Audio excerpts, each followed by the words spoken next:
Welcome back to Small Caps. My name's Kerry Stevenson.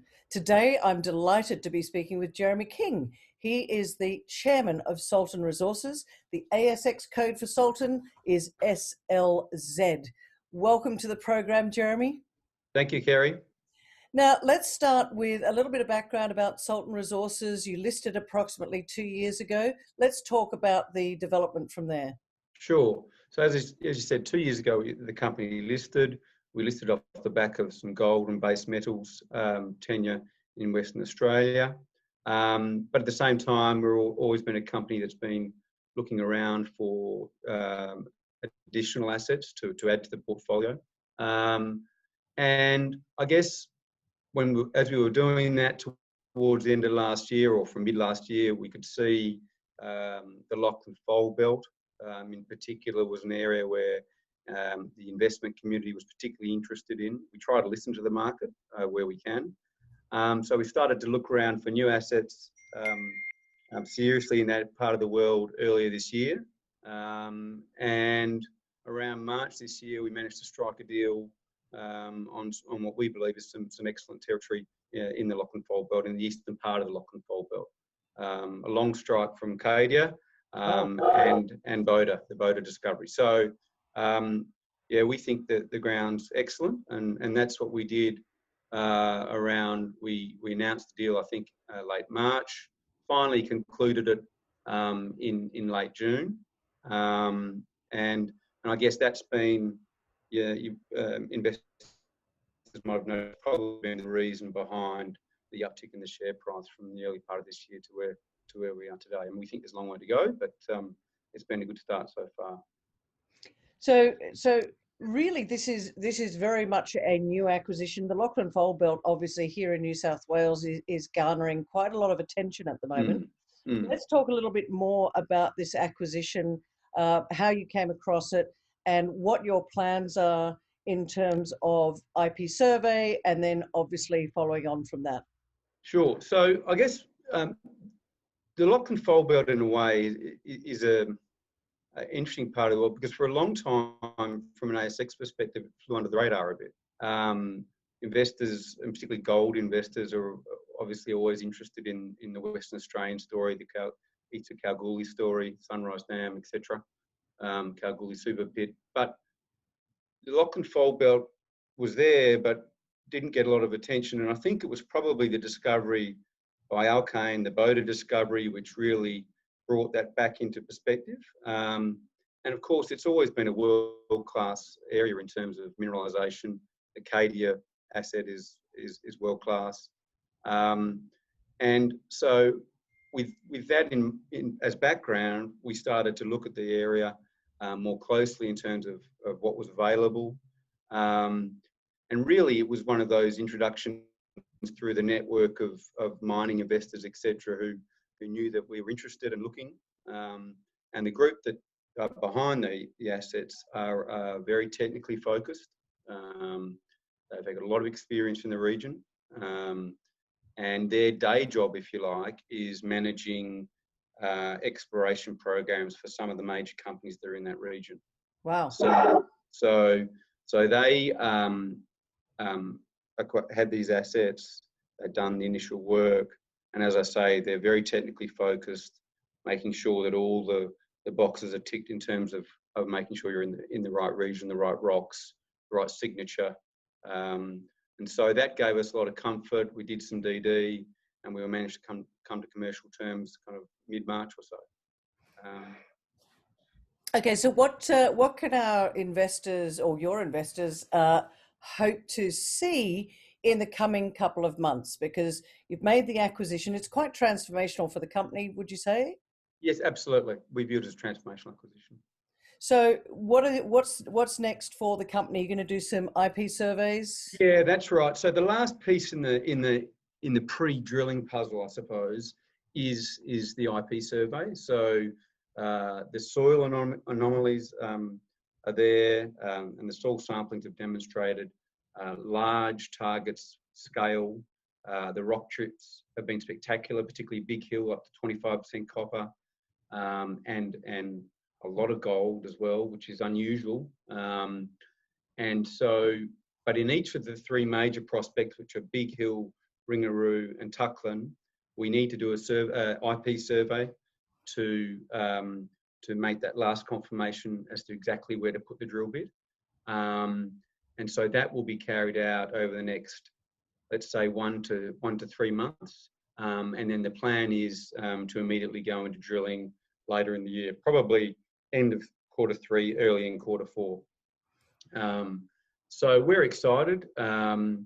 It's, as I say, all the targets so far have scale.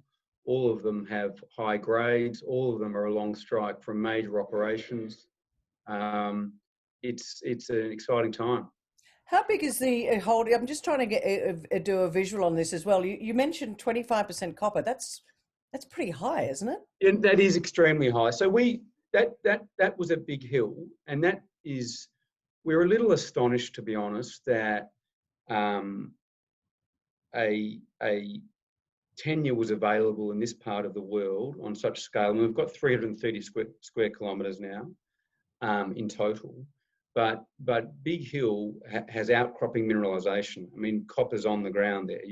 So for that not to have been tested, we're a little surprised at, and pleasantly surprised. So yeah, it's exciting. I mean, that target is probably our primary target, Big Hill, and that's a porphyry gold copper target, similar style to the Cadia deposit. And then you've got Ringaroo, again, is a gold copper porphyry target, and Tuckland's slightly different. They tell me it's an epithermal target, purely gold. So, and there's old gold workings there as well. So there's even some historic production there. So the package is quite a compelling one, we feel. And over the next 4 to 6 months, I think there's going to be some really interesting work which will hopefully add value to our shareholders. Just for the sake of our listeners, Jeremy, this is a ridiculously high percentage of copper, the 25%. Yes. Do you have a view on the copper market going forward from here? I mean, it has been a little bit soft in the past, but it looks like prices are starting to strengthen. Have you got? Yeah, I'd agree with that. I think that's the general consensus, is that copper has reached the bottom of its trough, if you like. And I think I saw a Macquarie analysis the other day, a picture of all the metals as where they are in the particular life cycle. And copper is probably just at the point of supply starting to tighten and prices starting to reflect that tightening. That may not happen for 6 to 9 months or 12 months, but I don't see personally, and from what I read and from what I speak to, I think the market is not going to trend much lower and probably has reached the bottom. So upwards from here, I think, for copper. But those grades are obviously at surface, they're rock chips, and they're exciting to have that kind of grade. And that was included in that rock chip was gold at 2.5 grams per tonne. So to have the two together is particularly exciting, I think.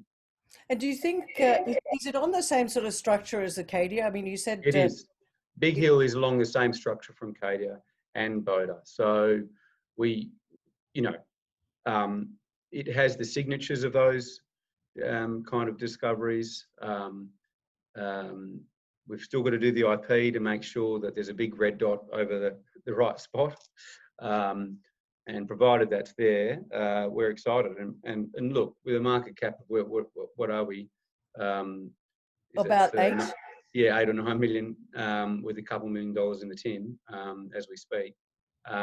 We think it's a kind of play which is pretty leveraged to some serious outcomes potentially in the next 6 months. Yeah, I think Sultan Resources has been flying a little bit under the radar. You've got a very tight share registry, 58 million shares on issue at the moment. That's right. And a share price which has done well over the past, but rising tides, all that sort of stuff. That's right. Any last comments that you'd like to make to our listeners at the moment for Sultan Resources? Because it seems like you've got a lot going on at the moment. There was an announcement yesterday about Lake Grace. Did you want to make just a look, Lake Grace is, as I say, part of the assets that the company initially listed on. We have done drilling programs there where we've hit gold. We know there's a large gold system there as well. but we also know there's indicators of base metals, and in particular nickel copper sulfides. What's happened there is, as a result of Chalice's recent discovery, there's been a bit of a land grab. And in fact, Anglo American have pegged about 10,000 square kilometres, which is an enormous play, on the basis of partly that Chalice discovery and the theory about a mobilised belt of nickel copper. So we're right in the thick of that. Our ground, we've got 600 square kilometres approximately, or nearly 700 in that region. And that's another, I guess, second string to the bow for investors to take some comfort from. We think there's value in that ground. We will do a little bit of work, but our focus remains on the East Lachlan Fold Belt. And I think from our perspective, we'll let others do the work in that region, the heavy lifting for now to see where that goes. So focuses on Lachlan Fold Belt. Plenty of news flow to come. Absolutely. In the coming months.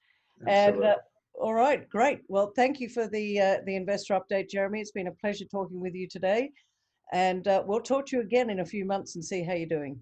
We'd love to do that. Thanks, Kerry.